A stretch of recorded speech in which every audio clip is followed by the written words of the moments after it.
Guys, Kuya Kurt Gel Blaster here. So for today's video, unbox ulit tayo ng unit na double bell na Glock 17. So itong Glock 17 guys, malaking pinagkaiba nito dun sa na video na natin last time. Okay, so papakita ko lang din sa inyo. So ulitin ko lang, di ko na sabihin ulit na parehas lang sila ng free case. Okay, makapal yung foaming. Pero ito naman is kasama yung cleaning rod pati extra nozzle. Laging merong kasama niyan. Okay, so punta tayo sa unit. So kung mapapansin nyo, ang pinagkaiba lang talaga nila is yung sa hand grip. Okay, kung mapapanood nyo last time yung Glock 17 natin, medyo makinis yung kanyang hand grip. Ito naman is medyo magaspang siya. Okay, ganito yung design niya as you can see. Okay, so may design, may klaseng design ng ganito. Ayan, which is okay din. Okay, pero magkaiba sila ng price. Okay, so sa specs naman, kung ano bang pinagkaiba ng specs tsaka sa performance, actually parehas lang. Sa design lang talaga ng lower frame pinagkaiba. Okay, so ito naka lower frame,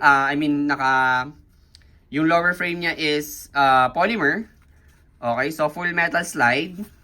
May markings ng Glock 17. Okay, so may serration dito. Ito yung sight niya, rear sight tsaka front sight. Ayan, ito yung tsura ng likod. Sa side, serial number, markings ng Glock. Ayan, made in Austria. Pero ito, made in China to guys, yung mga double bell natin.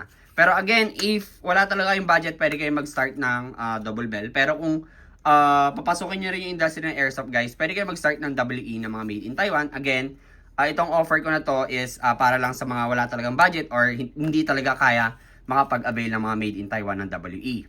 Okay, so wala po tayong sapilitan dito. So, ayan, napakita ko na pala sa inyo. So, ito yung base plate niya or mag plate. Mapapansin nyo kayo sa yung lagayan ng inlet valve. Okay, yun lang ako nakikita. So, press down nyo lang to, then slide down. Andyan yung inlet valve. Okay, so dyan kayo magkakarga ng green gas. So, pag kumuha kayo na to guys, available naman to sa Google Drive natin. Nakapost naman to doon yung price. Okay, kasama na rin green gas tsaka BBs pag kumuha kayo. Okay, so free shipping na rin siya. Okay, so sa lahat naman kumukuha kasi sa akin, free shipping na. So maswerte lang talaga, again, lagi ko sinasabi, maswerte yung mga nakasama sa Telegram kasi dito ko pinopost yun. Tsaka sa YouTube, okay? So make sure lang nakafollow kayo sa ating Facebook account, nag-iisa lang yung pati sa TikTok. So i-upload ko yung mga FPS neto, or test shots, or test fire sa Google Drive. Okay. So ito yung ating Glock 17. Okay, ganda.